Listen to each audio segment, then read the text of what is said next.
বন্ধুরা, আমার channel driver Sudip. আপনারা দেখতেই পাচ্ছেন এক জায়গায় যাওয়ার জন্য রেডি হচ্ছে। কোথায় যাব না যাব সব ভিডিওতে বলবো।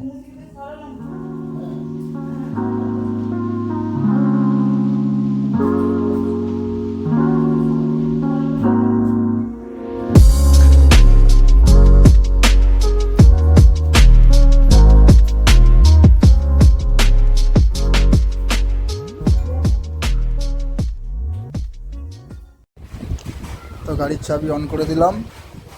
অন করে দিয়ে দেখলাম গাড়িতে তেল আসে কিনা। দেখলাম তেল অল্প আছে, হয়ে যাবে। আর আমার সাথে যাচ্ছে আমার বউ,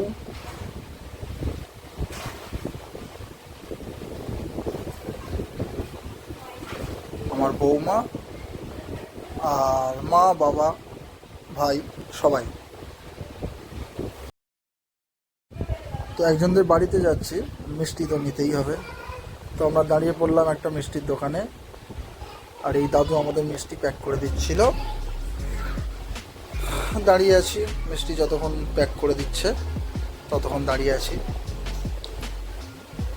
যাব মোটামুটি 2 কিলোমিটারের মধ্যে, বেশি দূরে যাব না। তো মিষ্টি নেওয়া কমপ্লিট। এবার রাস্তার পথে আমরা এগোতে থাকলাম। রাস্তাটা মোটামুটি 1.5-2 কিলোমিটারের মধ্যে আমরা যাচ্ছি।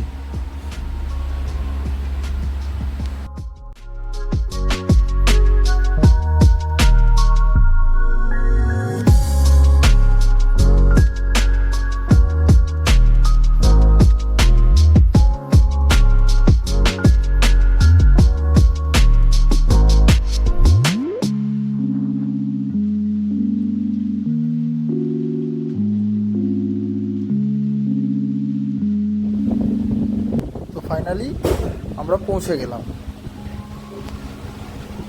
পৌঁছে গিয়ে আমার ছেলে 2-1টা বক্তৃতা দিচ্ছে, আমি সেগুলো মন দিয়ে শুনছিলাম।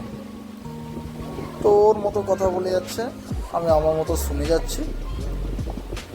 তো তারপরে ওর কথা বলতে বলতে চলে এলো লুচি, ঘুগনি, ফুলকপি আলুর তরকারি আর মিষ্টি।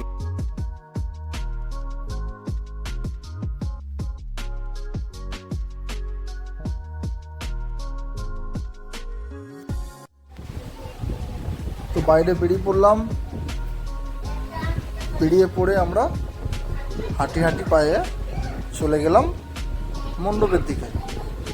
আর সেদিন ছিল মানে শনিবার ছিল একটি কালী পুজো।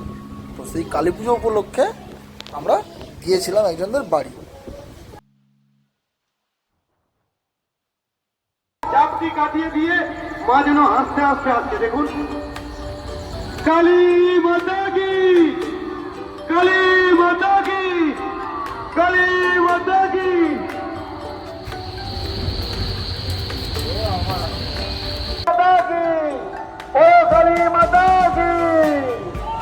বাদ্যযন্ত্র 5 মিনিট করে দেখানো থাকবে, কারণ আমাদের মায়ের পুজো ঠাকুর মাথায় বসে করবে 5 মিনিট করে, তারপর অন্য দল ঢুকবে। 5 মিনিটের বেশি সময় নয়, 5 মিনিটের বেশি সময় নয়। প্রচুর ভক্ত সমাগম। বাপরে বাপ, গিয়ে দেখি কত লোক ভর্তি, এদিকে লোক সেদিকে লোক, পুরো মাঠ জুড়ে রাস্তা জুড়ে ভর্তি লোক। আমি তো দেখে অবাক যে এত ভিতরে একটা পুজো হয়, এত লোক। দেখতে পাচ্ছেন হাতের উপরে উঠে আরেকটি ঘাট বাজাচ্ছে। আরো অনেক কিছু দেখতে পাবেন, ভিডিও দেখতে হবে।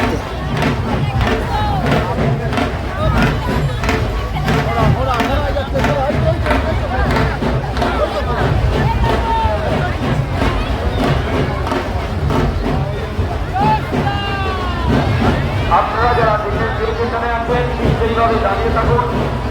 অনেক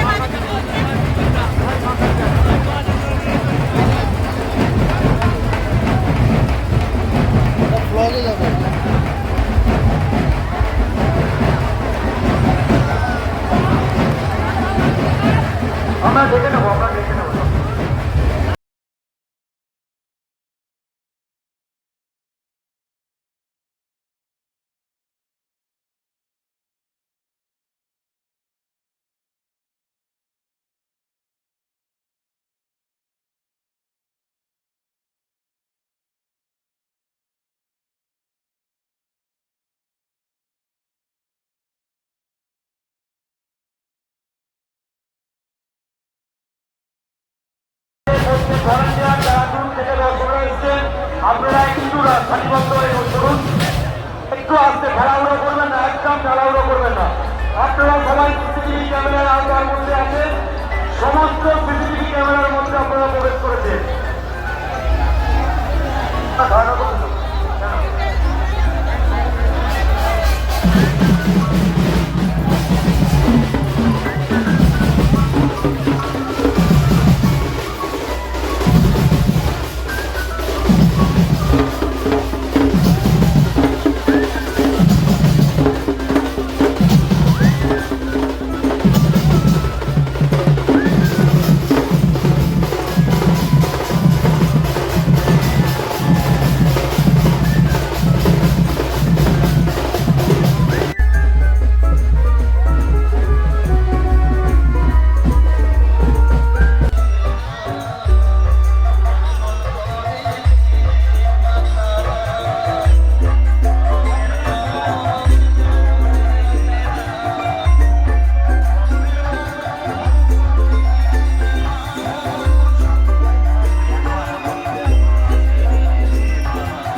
আচ্ছা, আমাদের মায়ের ঘাটের কাছে একটু